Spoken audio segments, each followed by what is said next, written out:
នាងខ្ញុំភូចរិយាសូមជម្រាបសួរក្នុងវីដេអូនេះនាងខ្ញុំសូមបង្ហាញពីបែបបទលិខិតពីថ្នាក់លើមកថ្នាក់ក្រោមហើយវីដេអូនេះក៏ដូចវីដេអូកន្លងមករបស់នាងខ្ញុំដែរនាងខ្ញុំសូមបញ្ជាក់ជាមុនថា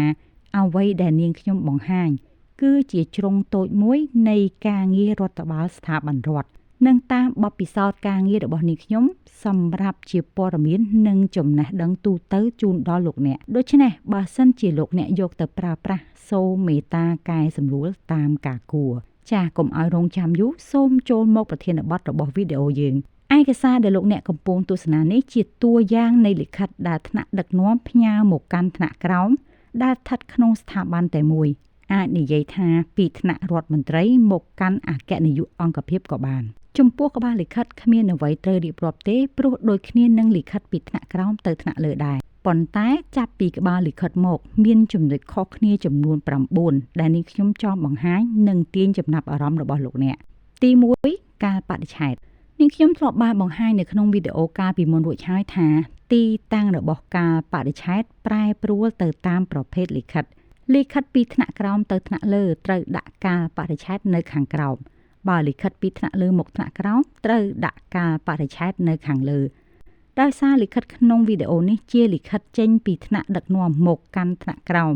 ដូច្នេះកាលបរិច្ឆេទត្រូវដាក់នៅខាងលើបន្ទាប់ពី logo និងឈ្មោះស្ថាប័នប៉ុន្តែនាងខ្ញុំបានចាក់ចេញពីការងារយូរឆ្នាំហើយនាងខ្ញុំមិនច្បាស់ពីការសរសេរកាលបរិច្ឆេទទេមិនដឹងថាគេសរសេរបែបហ្នឹងឬសរសេរផ្សេងពីហ្នឹងហេតុនេះសូមលោកអ្នកជួយកត់ចំណាំនិងសូមកែសម្រួលនិងធ្វើបច្ចុប្បន្នភាពតាមការងារជាក់ស្ដែងរបស់លោកអ្នក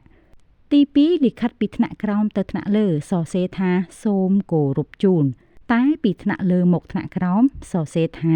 ជម្រាបមកទី3នៅក្នុងកម្មវត្ថុលិខិតពីថ្នាក់ក្រោមទៅថ្នាក់លើសរសេរថាសំណើតែបើថ្នាក់លើតបមកថ្នាក់ក្រោមវិញសរសេរថាករណីស្នើសុំឬករណីសំណើ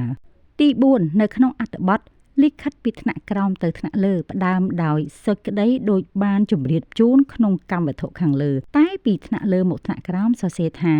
សេចក្តីដូចបានចែងក្នុងកម្មវត្ថុខាងលើទី5លិខិតពីថ្នាក់ក្រោមទៅថ្នាក់លើជានារីត្រូវសរសេរនាងខ្ញុំជាបុរសត្រូវសរសេរខ្ញុំបាទតែបើលិខិតពីថ្នាក់លើមកថ្នាក់ក្រោមវិញត្រូវប្រើពាក្យខ្ញុំ